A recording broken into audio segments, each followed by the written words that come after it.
里面，我觉得每一个服侍的人，我们都需要来祷告。不管你祷告的过程是什么，重要是从你的心里面跟神说：神啊，我需要你，求你圣灵来引导我侍奉，让我所谈的、所唱的，都是在你灵里面的感动，能够唱出神所喜悦的声音。让我们一起开口来祷告。主耶稣，谢谢你，呼召我们这群人来到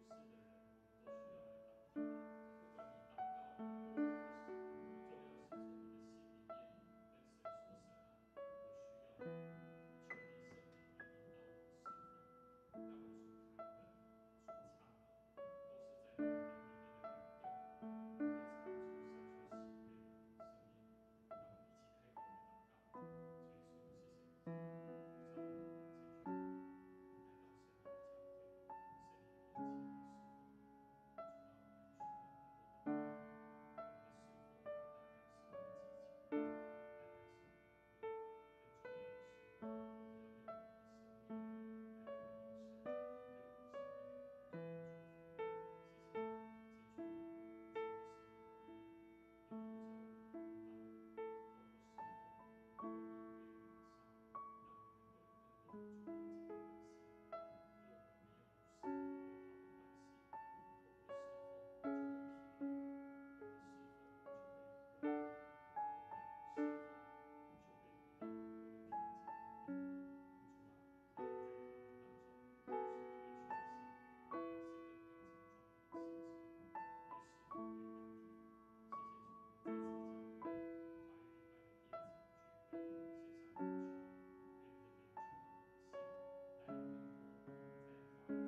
享受在敬拜里面，每一个人都可以打。他们倒数计时掉一些的。现在就已经开始。好，开始了。这样。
跟大家的问候平安。平安。这是耶和华所定的日子，我们在其中当欢喜快乐。我们要开始今天的敬拜，我们先用信仰告白来开始。来，请信仰告白。我信上帝全能的父，创造天地的主。我信我主耶稣基督，上帝的独生子。他从圣灵感孕，由童贞女玛利亚所生，在本丢彼拉多手下受难，被钉于十字架，受死，埋葬，降在阴间。第三天从死人中复活，升天，坐在全能父上帝的右边，将来必从那里降临，审判活人与死人。我信圣灵，圣而公的教会，圣徒的相通，罪的赦免，身体的复活，永远的生命。阿们。无论你遇到什么境况，是伤心的，是流泪的，无论你遇到如何烦恼、没有快乐的事情，请记得要交给我们的主耶稣，因为他是我们的帮助，我们所仰望的，我们所依靠的。谢谢神，靠着他恩典奇妙的作为，我们得以在这里敬拜、唱歌、赞美他。我们一起来唱这一首《耶稣掌权》。我们相信这是他的日子，这是他所掌权的。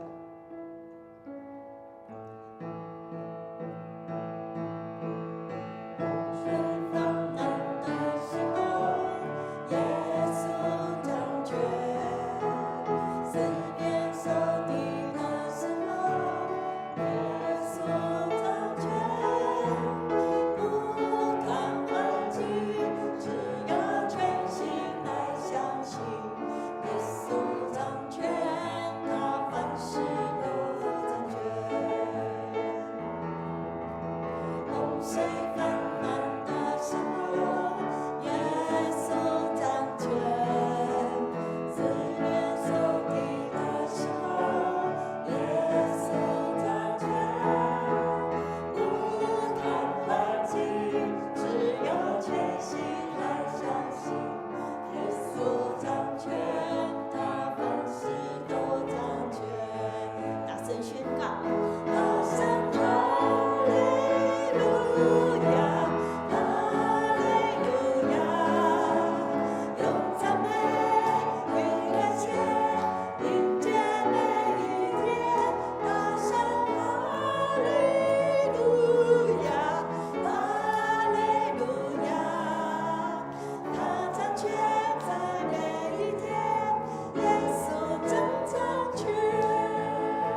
们相信他掌权，怎样的日子我们都可以平安有喜乐与我们相随。谢谢他做我们的依靠，谢谢他成为我们的帮助。再次来宣告，这是耶稣掌权的时候。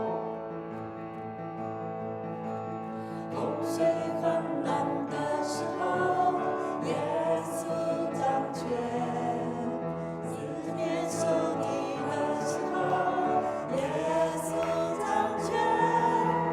不看环境，只要全心来相信，耶稣掌权，要凡事都掌权。高唱哈利路亚，哈利路亚，用赞美和感谢迎接每一天。高唱哈利路亚，哈利路亚，他掌权在每一天，耶稣掌权。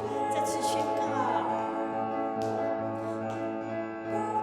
哈利路亚，哈利路亚，用赞美和感谢迎接每一天。他唱哈利路亚，哈利路亚，他掌权在每一天，耶稣掌权。他掌权在每一天，耶稣掌权。再次宣告，他掌权在每一天，耶稣掌权。是的，父神，疼爱我们的父神，谢谢你让我们有这个福分来到你的面前，唱诗赞美你，敬拜你。谢谢你靠着你所赐的恩典，奇妙的作为，保护我们，让我们在这世间可以平平安安过每一天。我们相信这是你掌权的日子，我们愿意用感谢跟赞美来迎接你所赏赐的每一次。谢谢你，谢谢你听我们的祷告，我们用感恩的心摆在你面前，愿你悦纳。谢谢你，谢谢你听我们恳求的声音，奉主耶稣的名，阿门。所以，当你软弱疲乏的时候，对未来也充满惧怕的时候，你的心惊惶的时候，是否有听到主此声呼唤你？来到他的宝座前，跟他说：“是的，主，我深知你知道我们的感受。谢谢你赐下话语，光照我们前面的路。愿意用心来紧紧跟随他，因为神的同在，我们会得到安息。等候他的，也必重新得力。我们就如此的坚信，如此的跟主耶稣，我心紧紧跟随你。”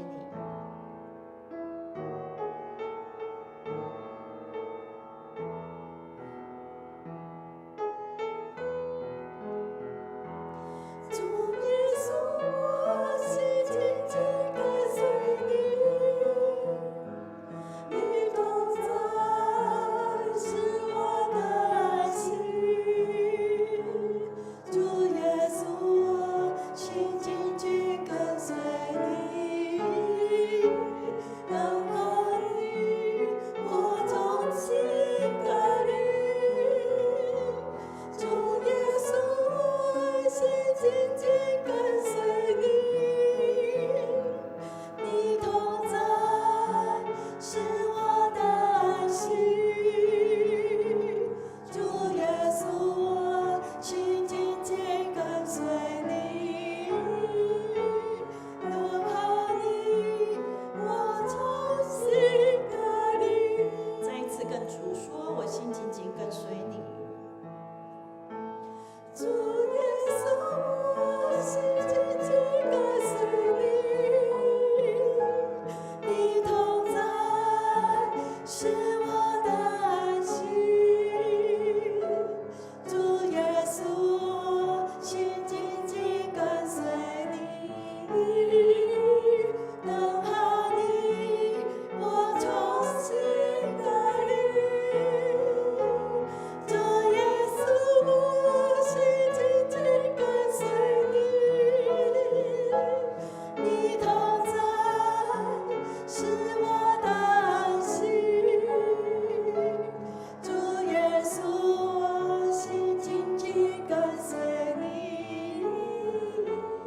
倦、软弱的时候，对未来充满惧怕的时候，谢谢你用慈声呼唤我，让我可以重新回转面向你。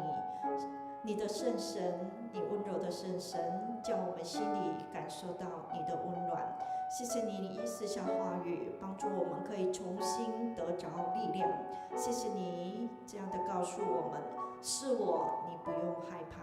谢谢你与我们同在，我们愿意等候你，我们的心愿意紧紧地跟随你，我们更盼望从你那里得到新的力量，重新面对的力量。谢谢你听我们祷告，听我们呼求的声音，祷告，感谢，祈求，奉主耶稣的名，阿门。这时候我们一起同心来奉献。奉献是每一个在神的面前用感恩对上帝的一个行动。若你没有预备心，你还没有预备好，没关系。我们一起在神的面前，我们将我们的对神的感动，上帝在我们生命当中有许多的预备的工作。在这个地方，我们一起预备好。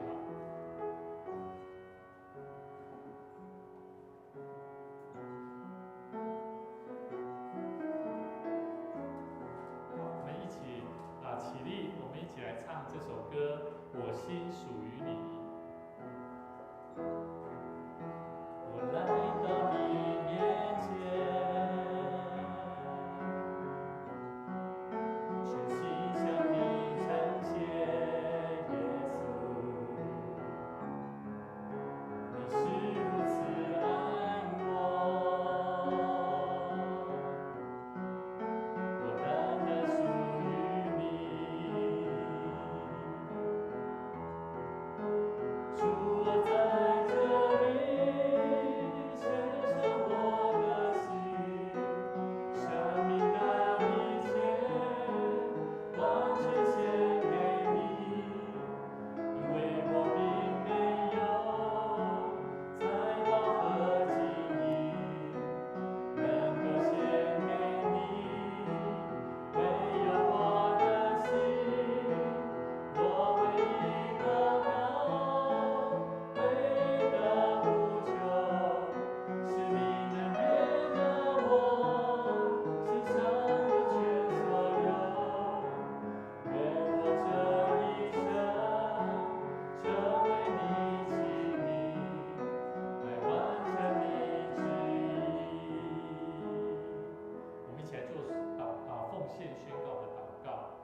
我相信凡事都是上帝所创造，他拥有赏赐与收回的权柄。此时，我愿意从你所得到的恩典，用感恩与敬虔的心奉献在你面前。求主在我每次甘心乐意的奉献中，操练我更加顺服委身，分别我的生命。我相信奉献是栽种丰收的种子，我深信奉献是实践基督的生命，我确信奉献是生命主权的交托。求主按照你的信实与怜悯赐福我们，保守你的教会，坚固你的百姓。奉主耶稣基督的名来求，阿们。请坐。这时候牧师来做消息的报告。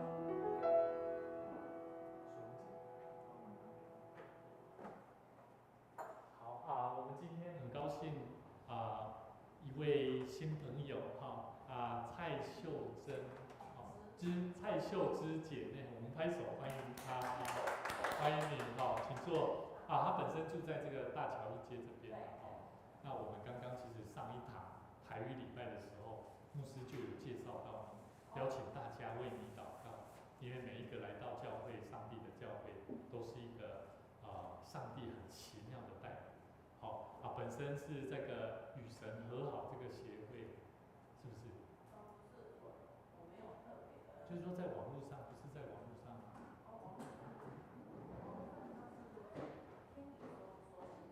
听你说心事。这个协会。是。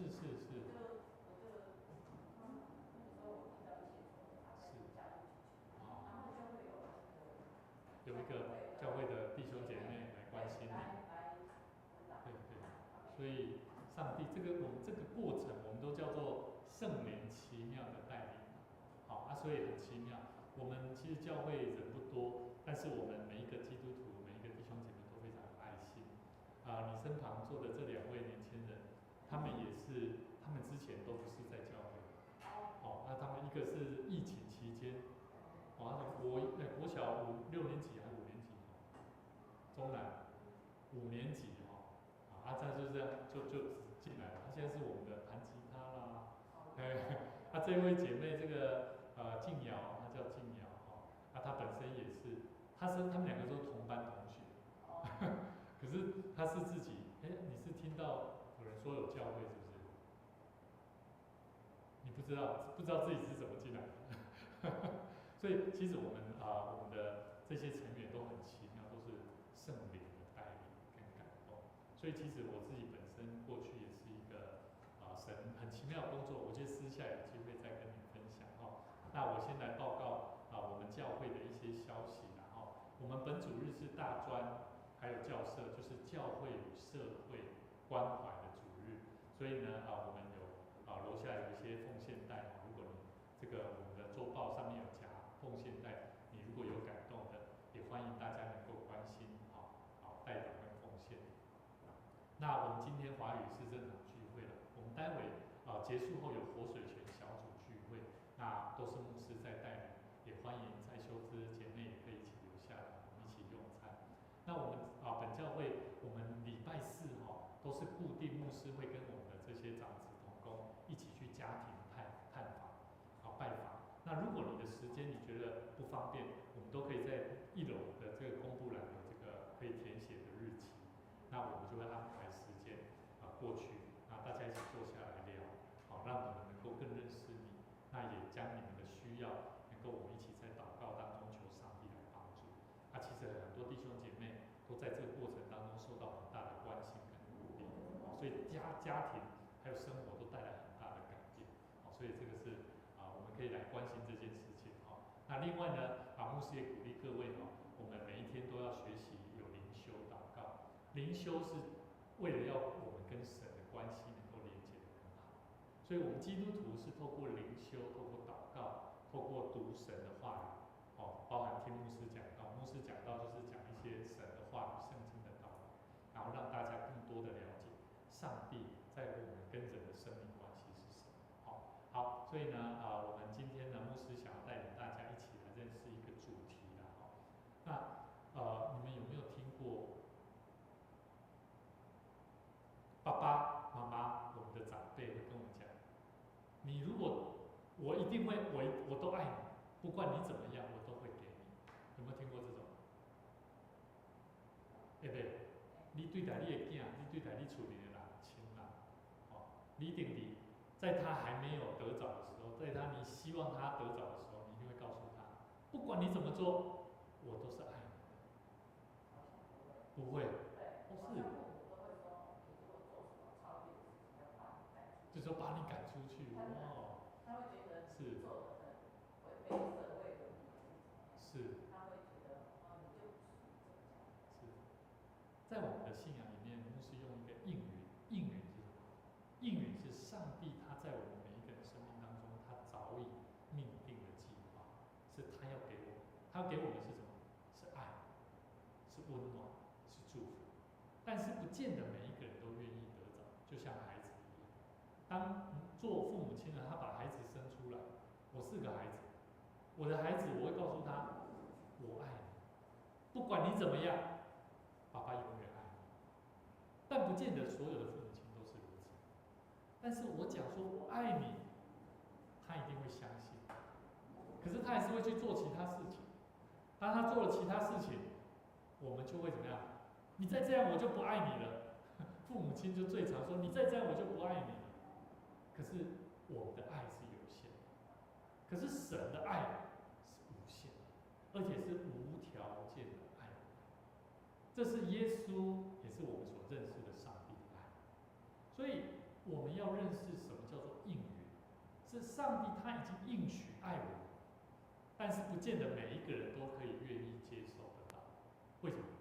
上帝，你讲的是真的吗？你真的可以让我得着这份祝福吗？这不见得哦，不见得每一个人愿意哦。就好像刚刚我们要奉献的，对不对？好，我们要奉献的要预备心。如果你没有预备，就好像你要考试，你没有预备，你会怎么样？考得好吗？应该考不好吧？一样的，我们预备好我们的生命去领受神应许的祝福。他的应许就是他要救我，救每一个相信他的人。所以在圣经里面，牧师要用几段跟大家分享以前，我想问各位，在我们生命里面，你们有没有一个蓝图啊？你有没有盖过房子？秀皮这。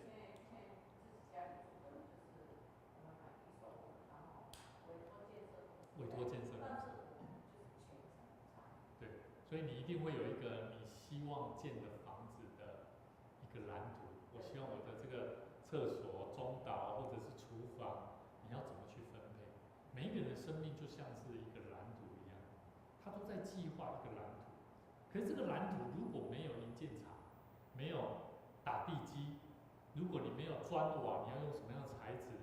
你没有一个可靠的来源，你要盖的房子，它盖得起来吗？盖不起来。包含年轻人也一样，我时常会问年轻人：你们未来要做什么？我是在问你要做什么，就是在问你有没有蓝图啊？你有没有计划？如果你没有计划，你没有蓝图，那么你不会盖房子，你也不知道怎么盖。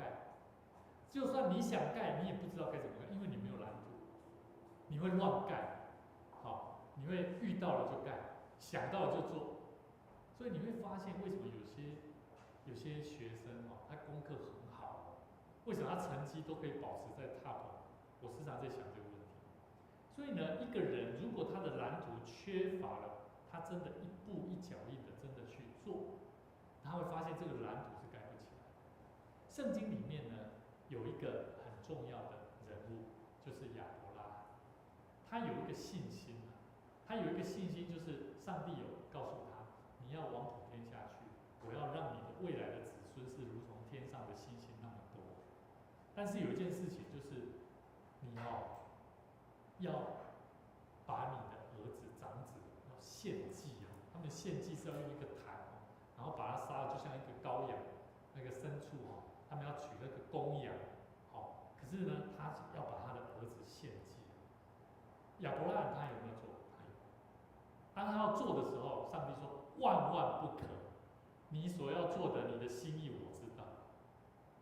在那当中呢，亚伯拉罕他如果有信心，他没有信心说好，我要照着上帝所给我的，我去献祭。可是他没有行为，他只是想说，我就想一想就好，我没有行动，我没有实际的行动去献祭。那么你觉得他的信心是真的还是假的？你今天对上帝，你说上帝他爱我，他会赏赐给我丰富，他会改变我。可是你没有来到他的面前，上帝会真的给你吗？我觉得会打一个问号。我不能说没有，但是我会说我会打一个问号。信心是需要行为的，我们要搭建一个生命的蓝图，也是需要行动。所以今天牧师用一个主题叫做从应允到活出福音的路。我们人的生命就像是这个过程。圣经里面有一个很重要的故事我想跟大家分享，也就是说，我们要如何让我们所信得救的福音的这个生命蓝图，真正的去活出上帝的应许。我们念一下好不好？有一些话语可能你要念过，然后读过，然后思考一下。来，我们如何让这张所信得救的福音的生命蓝图，真实的活出上帝应许的生命？也就是说，我是一个爸爸，我对我的孩子说：你好好念书，我会让你所需要的一些需要的帮助，我都愿意给你。但是你要认真念书。如果他没有认真念书，你觉得他得得到吗？他得不到。好，那圣经里面有一个很重要的故事，就是大卫。大卫呢，他从小的时候呢，他10几岁，他很年轻的时候就被上帝呼召，未来他要成为以色列的王，这是真实的。在以色列的历史里面，有一个王叫做大卫王。啊，如果不认识、没有去过教会，应该也会看过大卫的雕像，有没有？他就裸身，有没有？大卫的雕像代表的是他是一个非常有名的一个人物，这是真实的历史事件。但是这个历史事件如何成为历史事件，其实在我们圣经里面就已经有讲到。大卫他在小时候被撒母耳封立做王，可是，在当时候呢，发生了一些事情，就是他知道自己要做王，可是在他做王之前，他经历了很多的逃难，他被扫罗王追杀。因为呢，有很多人发现，大卫王很厉害，大卫这个年轻人啊，很厉害，打仗很有力量，因为他是依靠上帝。所以当他在打仗回国的时候呢，很多人民就说：扫罗杀死千千，大卫杀死万万。你觉得扫罗做王的他会怎么样？他会很生气哦。我是一个王，怎么我区输给这个大卫？所以呢，早从在大卫在年轻的时候，他虽然知道被撒母耳膏立做未来的以色列王，很多人都知道，但是他却过着10几年、将近20年的时间逃亡的生活，一直到我们今天所看的圣经节，我牧师要带大家一起来看，在撒母耳记下的第5章6到9节，大卫和跟随他的人到了耶路撒冷。他们要去攻打那个地方叫耶布斯人。耶布斯人对大卫说：“你若不赶出瞎子瘸子，必不能进入这个地方，就是耶路撒冷。”心里想，大卫绝对不能进去。然而大卫攻取了锡安的宝藏。这个锡安，牧师要跟大家讲，它是耶路撒冷。耶路撒冷有听过吧？耶路撒冷它是就像山丘一样，它不是平地，它的地形很险峻，而且这个地形特别在锡安，我们刚刚看到第7节有一个锡安，这个地方刚好在耶路撒冷城的下半部的一个地方。这个锡安呢，大卫他就攻打那个地方，为什么？第6节就是耶布斯人，他们就对大卫说了这些：你若不赶出瞎子瘸子，必不能进这个地方。你要想象一下，瞎子跟瘸子容不容易赶出去？容易啦，对吧？因为他们有软弱，他们是一个有缺乏的人。可是有人跟他讲啊，你如果没有把瞎子瘸子赶出去，这是一个隐喻。他说你没有把这个人赶出这个地方你不配来做以色列的王。意思在歧视大卫，你根本就没有能力了，你没有做到这件事情你不配做我的王。结果呢，大卫他就是攻取了耶路撒冷那个最险峻的地方锡安，他证明了什么？上帝掌权。大卫说什么？谁攻打耶布斯人，当上这个水沟攻打我心里所恨恶的瘸子跟瞎子。他们说你不要用瞎子瘸子来跟我讲，这对我来讲没有用。从此就有一个俗话说，在那里有瞎子瘸子，他不能进屋去。这是隐喻。大卫他住进宝藏里，就是锡安的那个地方，给那个地方叫做大卫城。所以为什么锡安称为大卫城的原因是这个由来是什么？后来呢，我们今天有一个主要经文，就是第10节跟第12节。大卫一天比一天强盛，因为上主就是上帝，万军的统帅上帝与他同在。你们跟前后左右的朋友说，上帝与你同在很重要。说一下，要看着他中来讲出来，上帝上帝与你同在很重要。为什么？因为我们的力量来源不是透过人的帮助，人的帮助是有限的，教会的帮助是有限的，但是上帝给我们的帮助是无限大。就像我们今天看到大卫，他是一天比一天强盛。我刚刚有讲大卫，他在年轻的时候，他要做属灵的征战，他还有一个阶段，他战胜歌利亚。歌利亚是一个非常强壮的一个民族。这个人歌利亚他本身是非常强壮的，在这个人群当中是非常强壮的士兵。可是呢，上帝他透过什么？让大卫用一个石头甩绳就把他丢死，击中他的这个太阳穴。所以在圣经里面，大卫他可以战胜很多他在人看起来是不可能的，可是他可以战胜。所以我们可以知道说，圣经里面在提醒我们，大卫他得胜强盛不是靠自己，而是靠上帝与他同在。为什么呢？我们一起看下去，17节到25节。非利士人一听到大卫已经设立做以色列王，你看哦，非利士人是当时候最喜欢跟以色列人做对抗的，因为他们好像就是这个外邦人，他是以侵略为目标，每次都是跟以色列作对的民族。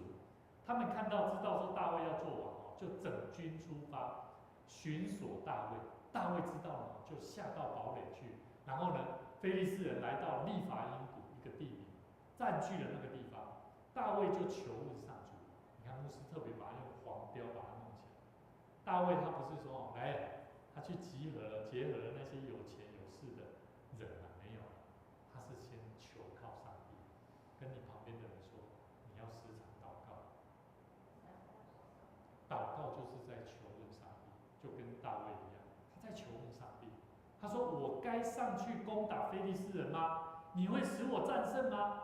上帝就回答他说：“你上去，我一定使你战胜非利士人。”于是大卫就到巴利皮拉辛，这是一个地名。他到了那里以后，就打败了非利士人。他说：“上帝冲散我的仇敌，如洪水冲破堤防。”因此那地方叫做巴利皮拉辛。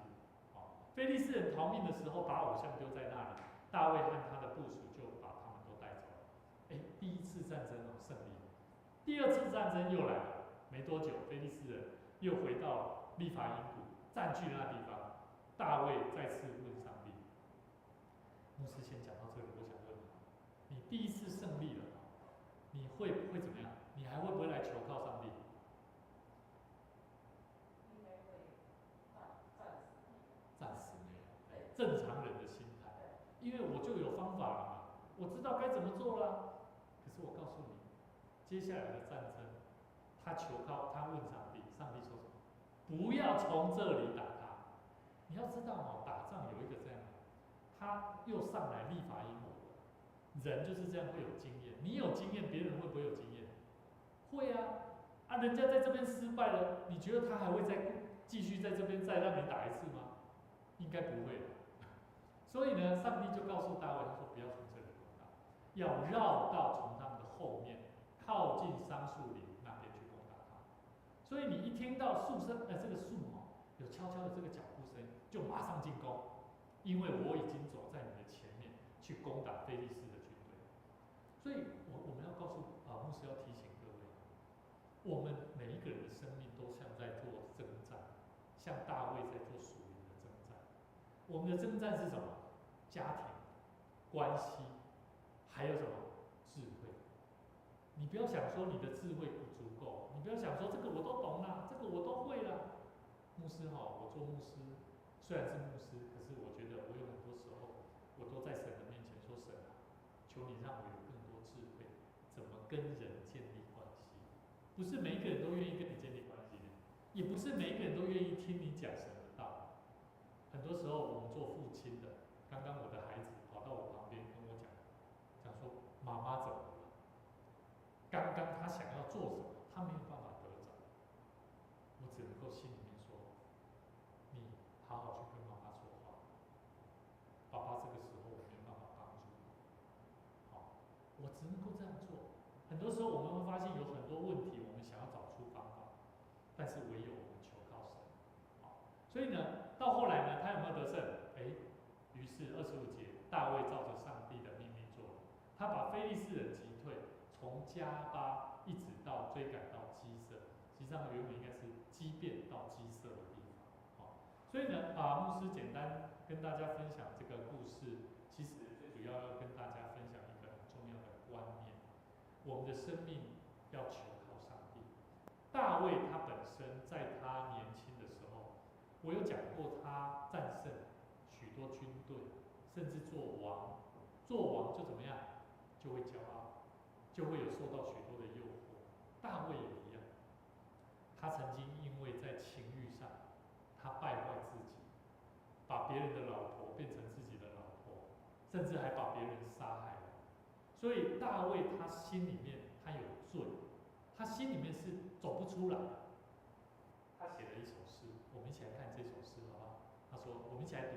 他说：“上帝啊，求你为我造清洁的心，使我里面重新有正直的灵，不要丢弃我，使我离开你的面，不要从我收回你的圣灵。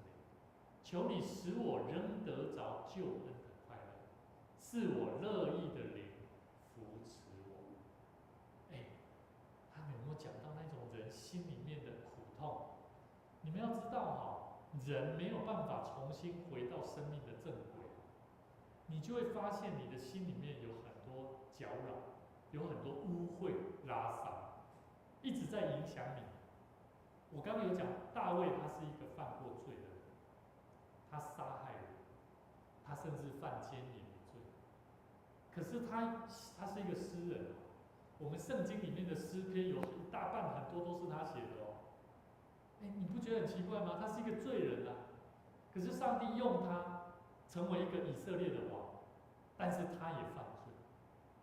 我们都是罪人，没有任何一个人敢说你是义人，但是唯有我们可以相信耶稣基督，救我们，帮助我们，让我们的生命重新得着与神连结的关系。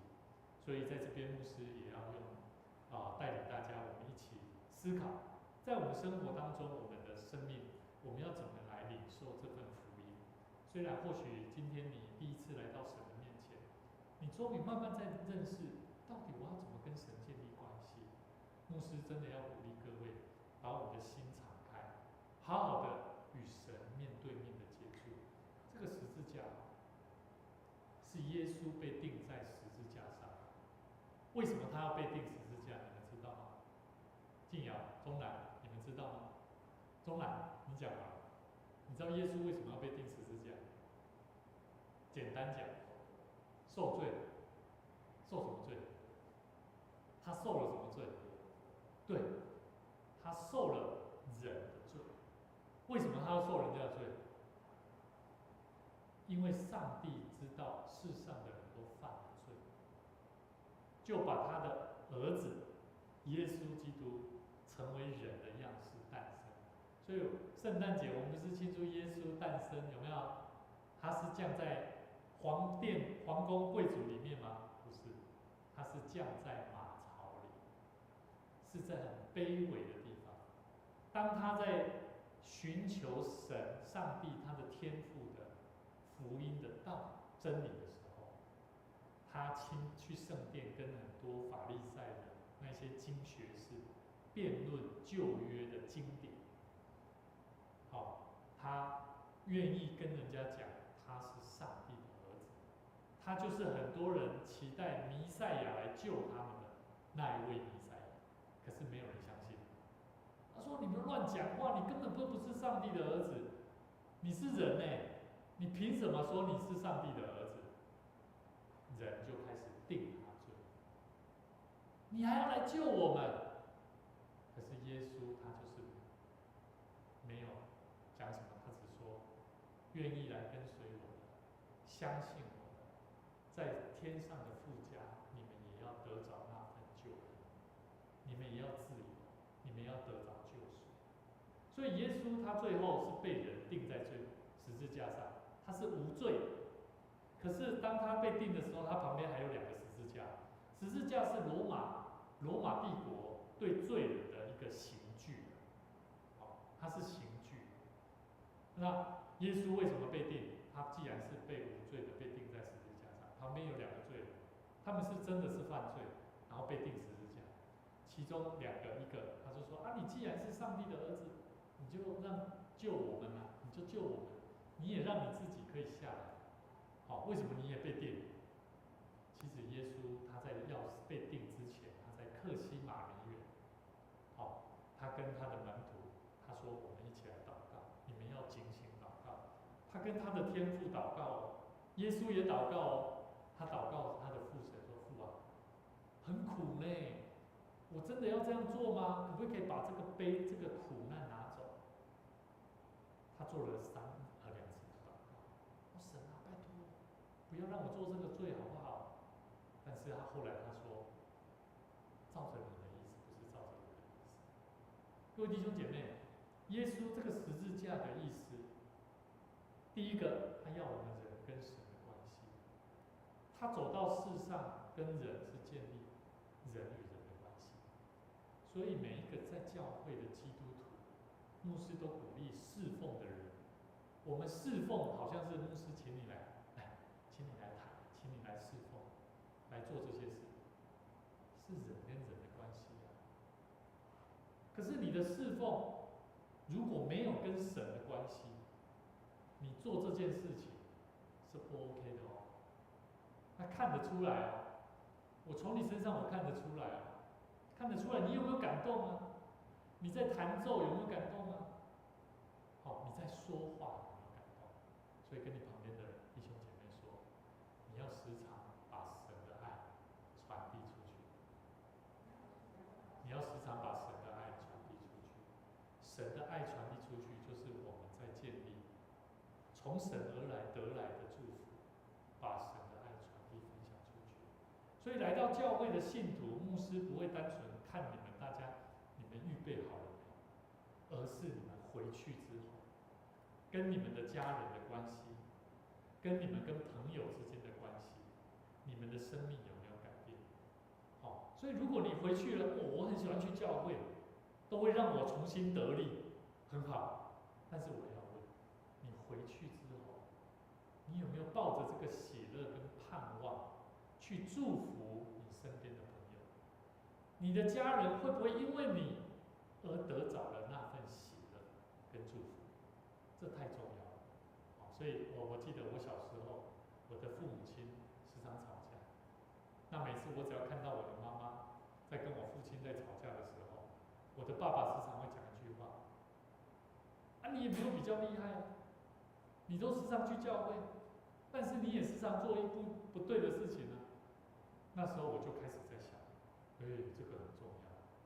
我们来到神的教会，不单单是能够得着智慧的心，那我们更重要是我们要懂得怎么样把神的爱从我们身上去实践出来。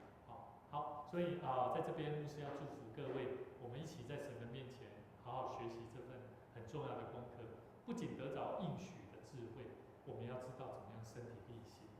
我们一起同心来祷告，我们一起把眼睛闭上，一起祷告。亲爱的主，我们来到主你的面前，我们承认很多时候，我们虽然领受了福音的应许，但是我们却常常把它当作是一张挂在墙上的蓝图。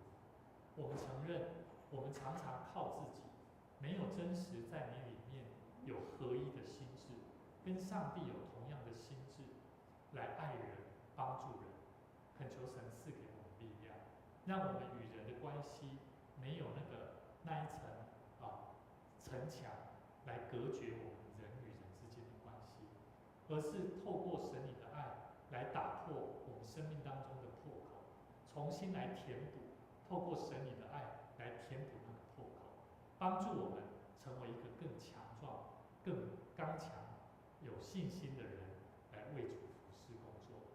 谢谢主，在今天你也带领秀芝姐妹能够来到我们当中，一起聆听神你的道、神你的话。求主你继续保守带领她，无论是她前面所要面对的问题跟困难，我们都恳求神来赐给她智慧，保守她的心胜过一切，让她无论是在家庭、在盖房子要预备的工作，也恳求神赐给她智慧，将神你的爱分享在她的家庭里面。献上感谢，祈求祷告，奉主耶稣基督圣名来求，阿们。愿主赐福大家。我们在每周日的早上11点，我们的华语聚会，愿神赐福各位。我们在每个月的最后一周是合并的礼拜，也就是早上9点跟台语。那也欢迎每一位在线上直播的观看的弟兄姐妹，也欢迎你留意，在我们的聚会当中，每个月的最后一周，我们是台语跟华语是